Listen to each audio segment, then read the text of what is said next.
13 Mei 1981, petang hari di lapangan Santo Petrus di Roma, Vatikan. Seorang pembunuh berkebangsaan Turki dari kelompok ekstremis bernama Mehmet Ali Akça telah menembak Paus Yohanes Paulus II. Pria berusia 23 tahun itu adalah seorang penembak jitu dan profesional. Dia datang ke tempat itu dengan persiapan yang sangat matang untuk membunuh. Ia berdiri di samping barisan terdepan, sangat dekat dengan posisi Bapa Suci, hanya 3 meter jaraknya. Dia terlihat sangat tenang, apalagi target yang sudah ditentukan berada sangat dekat dengannya dan tidak terlindungi.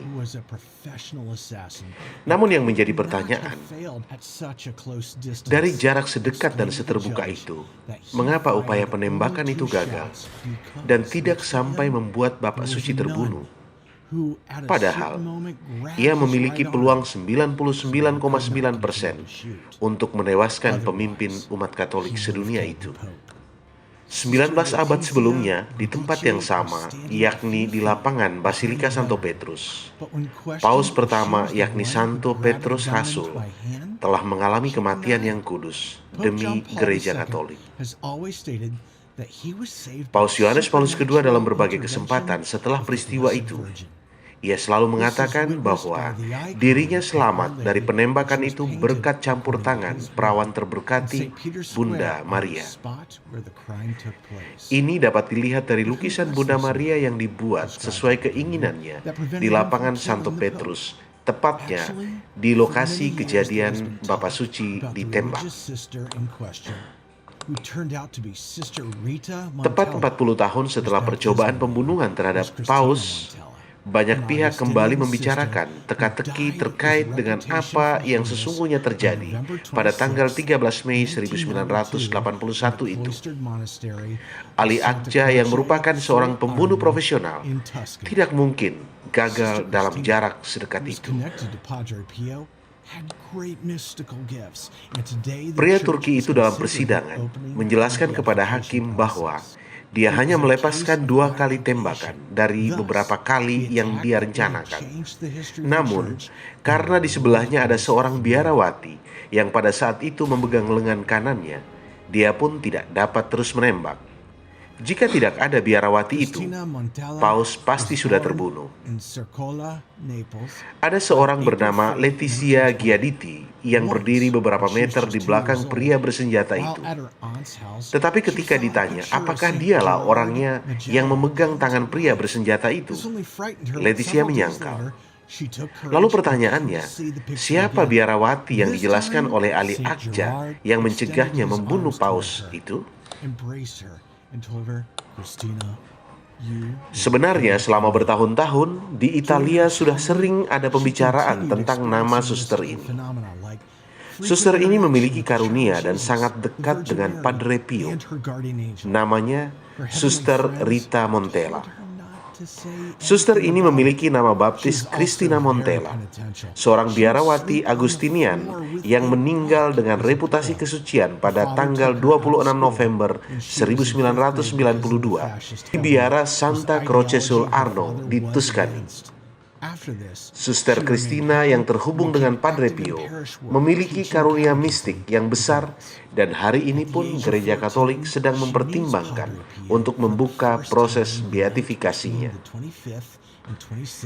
Cristina Montella lahir di Circola pada tanggal 3 April tahun 1920. Suatu kali ketika dia baru berusia 2 tahun, ketika di rumah bibinya ada gambar Santo Gerard Majella. Dia melihat gambar itu menjadi hidup dan seketika ia melarikan diri ketakutan. Beberapa hari kemudian, dia memberanikan diri datang kembali untuk melihat gambar itu lagi. Kali ini, Santo Gerard mengulurkan tangannya ke arahnya, memeluknya dan memberitahu dia, "Cristina, kamu akan menjadi seorang biarawati." Selama masa kecilnya dia terus mengalami fenomena mistik seperti sering berinteraksi dengan kanak-kanak Yesus, dengan Bunda Maria, dan para malaikat pelindung. Namun ayahnya mengeluarkannya dari sekolah ketika dia duduk di kelas 5 karena pemerintah fasis yang ideologinya ditentang oleh ayahnya. Setelah itu, dia tetap tinggal di rumah dan aktif dalam aktivitas di paroki, juga mengajar katekismus kepada anak-anak perempuan. Pada usia 14 tahun, Christina bertemu Padre Pio untuk pertama kalinya pada malam antara tanggal 25 dan 26 Agustus tahun 1934. Padre Pio menampakkan diri kepadanya ketika dia sedang berdoa.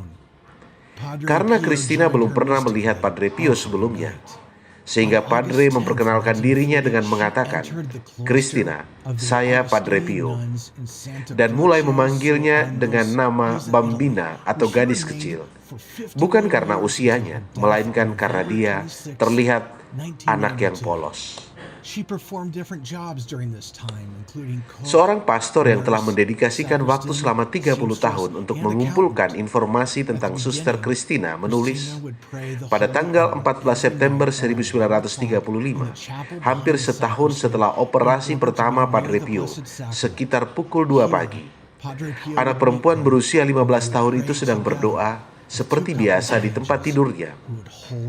Tiba-tiba, tampaknya surga terbuka baginya. Dia melihat Yesus di kayu salib dengan cahaya yang keluar dari luka-lukanya. Di dekatnya berdiri Santa Perawan Maria, Santo Yosef, dan Padre Pio. Christina sendiri baru mengingat peristiwa ini pada tahun 1976 dan mengatakan bahwa saat itulah dia menerima stigmata.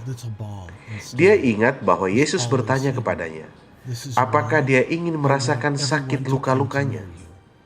Dan dia berkata, "Iya." Pada saat itu, sinar cahaya dari luka Yesus pun menembus tangan dan kakinya, dan luka-luka itu pun mulai berdarah. Keesokan harinya dia pergi ke biara Madonna del Arco untuk mencari nasihat dari seorang pastor, dan dia menemukan seorang pastor muda yang baru saja ditabiskan bernama Padre Paulo Guida. Kepadanya ia memberitahu apa yang telah terjadi. Lalu pastor itu menyuruhnya pergi berdoa di depan patung Perawan Maria dan meminta rahmatnya agar Yesus dapat menghilangkan stigmata itu. Christina melakukan seperti yang dikatakan oleh pastor, yang membuat Padre Paulo dan Christina takjub sendiri. Doanya segera terkabul dan stigmata itu pun seketika menghilang. Namun rasa sakit dan bekas luka tetap ada sampai akhir hidupnya. Dalam suatu pertemuan mistisnya dengan Padre Pio, sang padre mengatakan padanya, gadis kecil yang beruntung yang mencium tangannya pada 14 September 1935. Christina selalu menjaga jam suci, yakni jam suci bagi para imam. Selama itu dia menghidupkan kembali sengsara Tuhan dalam tubuhnya selama 3 jam setiap malam. Tetapi dia tidak menderita sendirian. Padre Pio bergabung dengannya secara mistis setiap malam. Pada tanggal 10 Agustus 1940, Christina masuk biara Agustinian dan ia dikirim ke Croce Sol Arnosos, Pisa, Italia, di mana dia tinggal selama 51 tahun di sana sampai kematiannya pada tanggal 26 November tahun 1992. Dia melakukan pekerjaan yang berbeda-beda selama itu. Ia sempat menjadi perawat, juru masak, dan penjahit pakaian Katolik serta menjadi akuntan. Di biara ini, Christina akan berdoa pada jam suci setiap malam sekitar jam 11 di kapel.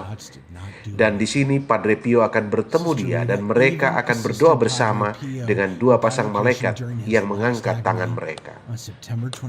Di dalam biara, Christine yang lebih dikenal dengan nama Suster Rita Montella menderita penganiayaan dari beberapa suster yang tidak menyukainya.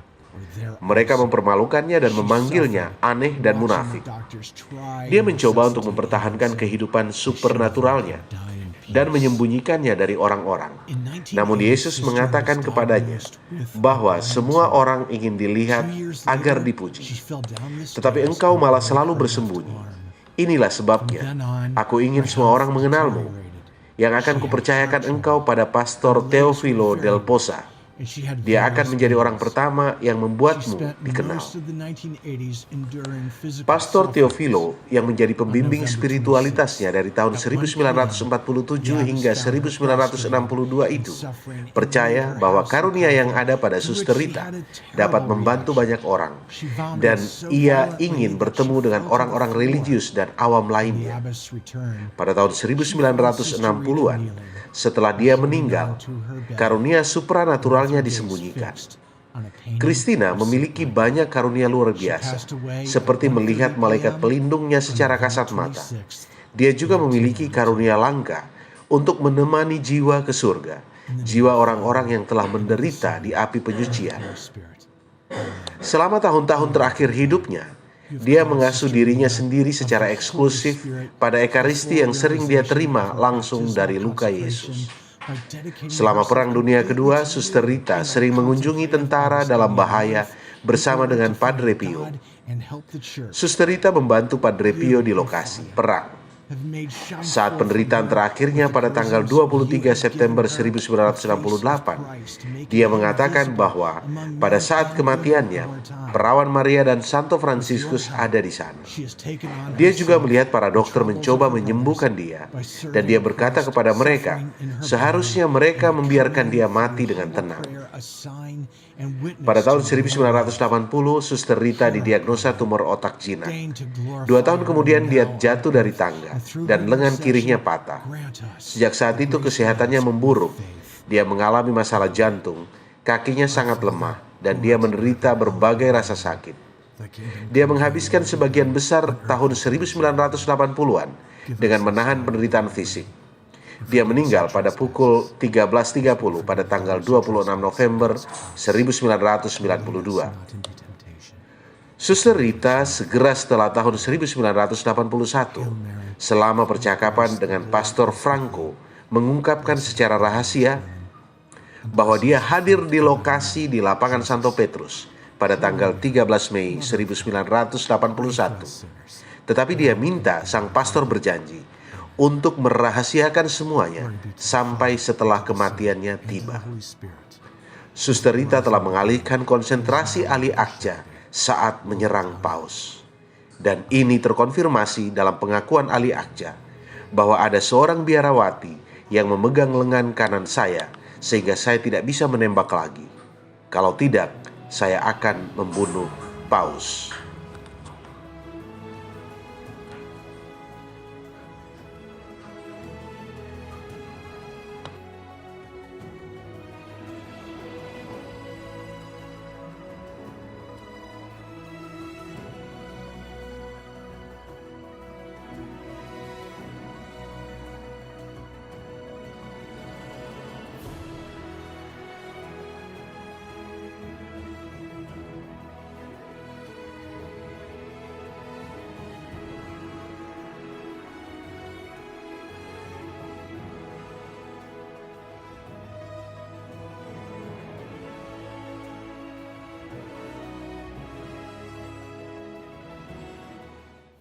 now and at the hour of our death. Amen. Glory be to the Father, and to the Son, and to the Holy Spirit, as it was in the beginning, is now, and ever shall be, world without end. Amen.